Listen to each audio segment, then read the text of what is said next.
Shalom, sahabat pemenang yang luar biasa di dalam Tuhan Yesus. Saya Pendeta Immanuel, kita bertemu kembali dalam renungan yang berjudul Kalau Ada Yang Pasti, Buat Apa Yang Meragukan? Wahyu pasal pertama ayat 18. Aku telah mati, namun lihatlah aku hidup sampai selama-lamanya. Dan aku memegang segala kunci maut dan kerajaan maut. Kata juru itu berarti seseorang yang ahli di bidangnya. Seperti halnya seorang disebut juru masak, itu karena ia ahli masak. Atau seseorang disebut juru mudi karena dia ahli mengemudikan kapal. Demikian halnya dengan Yesus. Ia layak dan pantas menjadi juru selamat karena ia sudah membuktikan bahwa ia dapat menyelamatkan dirinya dari maut dan kematian dan menang atas kerajaan maut. Dalam Yesaya pasal 38 ayat 10 mengatakan bahwa maut dan kerajaan maut mempunyai pintu gerbang. Jadi artinya hanya Tuhan Yesuslah yang memiliki kuasa untuk membuka dan menutup pintu kerajaan maut. Sebagaimana ditulis dalam Wahyu pasal 3 ayat 7b, apabila ia membuka, tidak ada yang dapat menutup. Apabila ia menutup, tidak ada yang dapat membuka. Yesus memegang kunci maut dan kerajaan maut. Ini berbicara mengenai dunia orang mati. Dan tidak ada satupun nabi, rasul atau mereka yang mengaku sebagai utusan Tuhan yang memegang kunci maut dan kerajaan maut. Hanya Yesus yang pegang kunci itu. Jadi Yesuslah yang dapat membunuh dan menghidupkan kembali.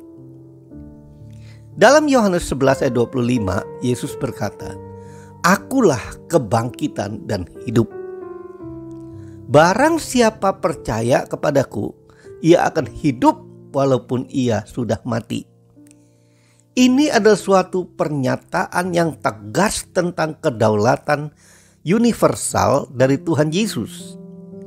Dialah raja atas neraka, raja atas kematian, raja atas sorga, raja atas dunia ini dan segala sesuatu yang ada di bawah bumi, juga raja atas kehidupan ini dan raja atas kehidupan yang akan datang.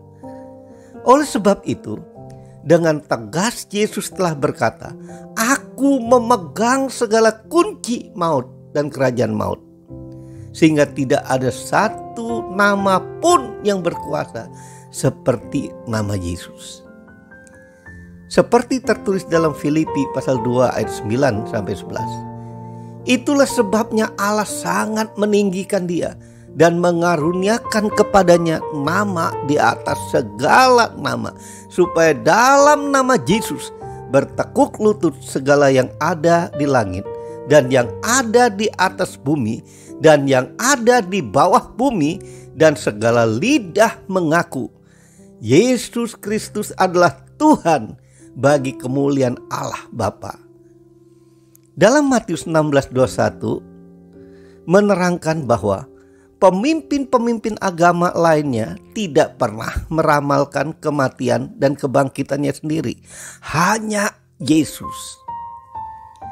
Jadi kebangkitan Yesus adalah kekalahan sejati maut atau kematian dan kuasa maut atau neraka.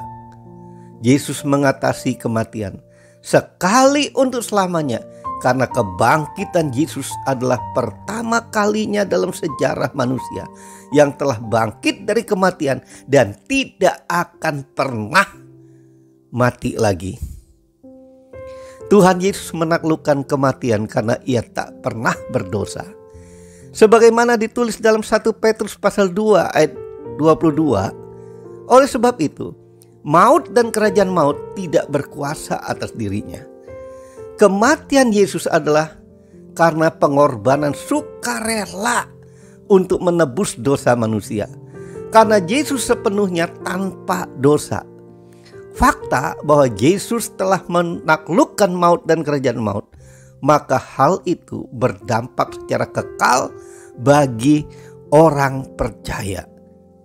Maka itu berarti bahwa orang percaya juga telah diberi kemenangan atas kematian atau maut. Sebagaimana dikatakan firman Tuhan, lebih daripada orang-orang yang menang oleh Dia yang telah mengasihi kita. Roma 8 ayat yang ke-37. Jadi hanya Tuhan Yesuslah satu-satunya pribadi yang pernah masuk ke dunia orang mati.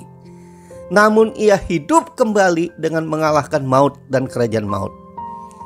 Oleh sebab itu Tuhan Yesuslah sebagai penentu atas hidup dan matinya seseorang sebagai manusia. Karena kunci untuk masuk kerajaan sorga ada di tangan Yesus, maka Tuhan Yesus adalah satu-satunya akses untuk menuju ke sana. Masuk melalui pintu lain berarti menuju neraka atau kebinasaan kekal. Tidak salah bila Anda menaruh iman dan kepercayaan Anda kepada Yesus. Kalau Anda menaruh iman kepada rasul atau nabi lain yang tidak mempunyai kunci maut yang bisa melepaskan Anda dari kematian kekal, maka Anda tidak akan bisa lolos dari kematian dan neraka. Yesus masih membuka pintu kehidupan kekal supaya siapa yang percaya kepadanya beroleh hidup yang kekal. Dia sedang menanti Anda untuk memutuskan pilihanmu, untuk memilih Dia yang sudah pasti memiliki kunci maut dan kerajaan maut, atau memilih tokoh agama yaitu sebagai nabi atau rasul yang tidak memiliki kepastian bagi dirinya sendiri, apalagi bagi mereka yang mengikuti Dia. Inilah waktumu untuk memilih.